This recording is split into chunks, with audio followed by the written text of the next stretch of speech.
किसी भी तबका जो मदीने के अंदर मौजूद है उसे सरकार दो आलम से किसी दर्जे की कोई शिकायत नहीं है और हुजूर के साथ उनकी मोहब्बत बढ़ती जा रही है। ये बात मुशरिकीन मक्का और बिलखुसूस जो सरदारान कुरैश थे उन्हें हजम नहीं हो रही थी। अब हुआ ये कि हिजरत का दूसरा साल ही था। अच्छा, इस दौरान उन्होंने ये किया कि जब उन्हें पता चला कि सरकार दो आलम और आपके कुछ जानिसारान जो है वो मक्के से मदीने की तरफ हिजरत कर गए और एक बड़ी तादाद गोया मक्के से मदीने की तरफ हिजरत करना शुरू हो गई है, तो उन्होंने ये किया कि मुसलमानों की जो पीछे इमलाक थी ना, यानी उनके घर थे, उनकी खेतियां थी, जो कुछ उनका मैसर था, उनकी खजूरें थी, उन सब के ऊपर जो है ना कब्जा करना शुरू कर दिया। और ये गुस्से में इज़हार जिसे कहते हैं ना एहतजाज के तौर पर, गुस्से के तौर पर उन सब को जो है ना गसब करना शुरू कर दिया। अब इसी दौरान ये हुआ कि क्योंकि उन्होंने खुद ये ज्यादती कर रखी थी, अब उनके दिल के अंदर ये था कि कहीं मुसलमान भी इस पर रद्द-ए-अमल का इजहार ना करें। सो होता क्या है कि साल का जो सबसे बड़ा काफिला है वो जो है वो काफिला अबू सुफियान की क़यादत में माल तिजारत बेचकर वापस मदीने से होता हुआ मक्के की तरफ जाता है। अब सूरत हाल ये है कि उसे मदीने के करीब से गुजरना होता है, लेकिन जब उन्हें अंदाज़ा होता है कि मदीने में मुसलमानों की कुव्वत बढ़ती जा रही है तो वो ये फैसला करते हैं कि बराह रास्त इस रास्ते से नहीं जाते बल्कि एक बड़ा रास्ता इख्तियार करते हुए वो दूर से होते हुए जाना जो पसंद करते हैं। और अबू सुफियान इस खौफ का इजहार करने के लिए कि कहीं मेरा वहाँ भी पीछा ना किया जाए, वो एक शख्स को जिसका नाम तारीख बताती है कि दमदम बिन अमर उसका नाम अल गफ़ारी उसे कहते हैं, वो उसे भेज देते हैं अपने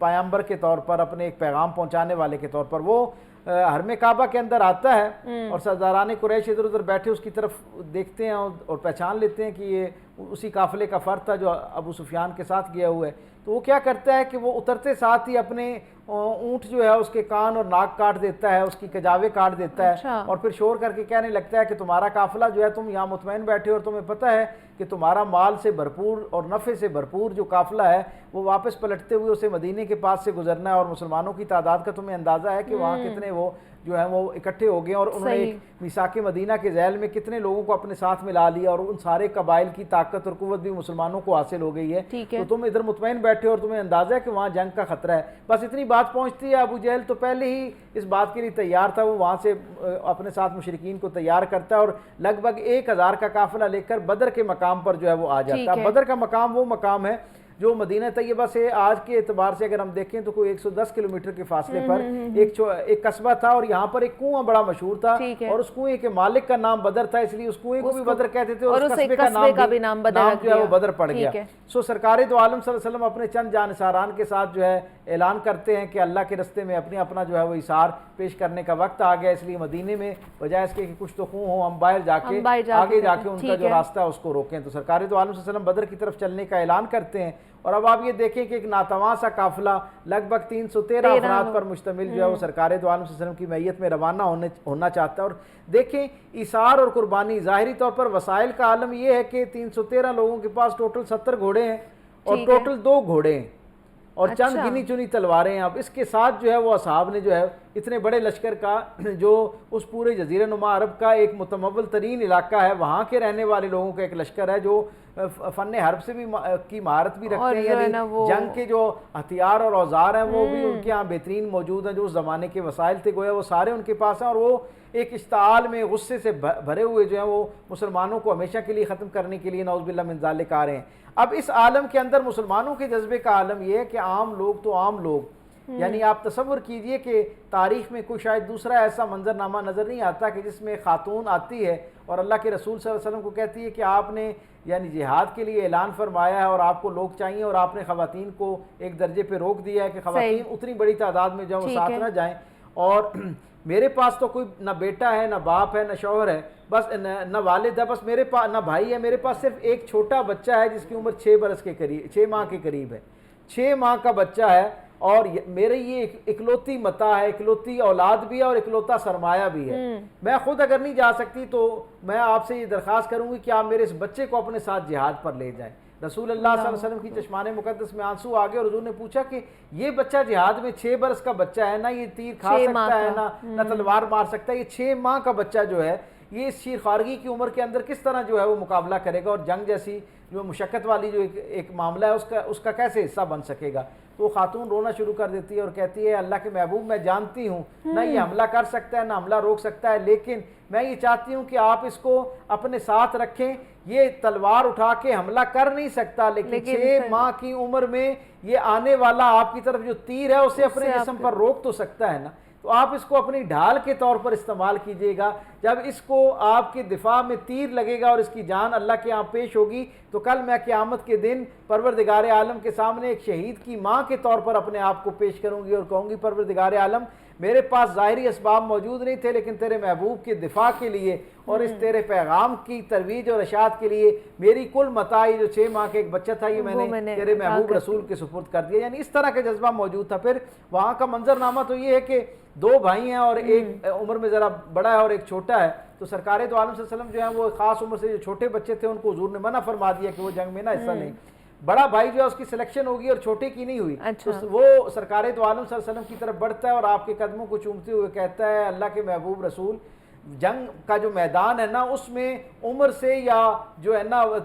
कद से फैसला नहीं होता, बल्कि सलाहियत और महारत से फैसला होता है, जज्बे और जोश से फैसला होता है। आप इसके और मेरे दरमियान जो है वो मुसाबका करवा लें, यानी मुकाबला करवा लें। हम दोनों आपस में कुश्ती करते हैं, अगर मैं इसको गिरा लूँ इसका मतलब है मैं इससे बेहतर हालत में हूँ, तो फिर तो आप मुझे साथ ले जाने की इजाज़त मना मत फरमाएंगे ना। हुजूर कहते हैं, हुजूर इजाज़त अता फरमाते हैं और मुस्कुराते हुए देखते हैं कि वो दोनों भाई जब एक दूसरे के करीब आते हैं तो छोटा भाई बड़े भाई के कान में कहते हैं तुम तो खुश नसीबों में शुमार हो गए कि तुम अल्लाह के महबूब पर कुर्बान होने के लिए मुंतखब कर लिए गए। अब मुझ पर एक एहसान करना कि कुश्ती के दौरान मुझे इस अंदाज में ना ट्रीट करना कि मैं तुमसे हार जाऊं और मैं सादत से महरूम हो जाऊं। इतनी बात कहता है और साथ ही अपने भाई को जो है पूरी कुव्वत और तवानाई के साथ गिरा देता है। और रसूलुल्लाह सल्लल्लाहु अलैहि वसल्लम उस छोटे भाई जो बच्चा होता है उसको भी साथ लेके ये मुख्तसर सा काफिला बदर के मकाम पर पहुंचता है और मेरे करीम आका सल्लल्लाहु अलैहि वसल्लम अपने असहाब को एक इब्तिदाई खुतबा इरशाद फरमाते हैं और फिर उसके बाद सरकार दो आलम सल्लल्लाहु अलैहि वसल्लम के लिए एक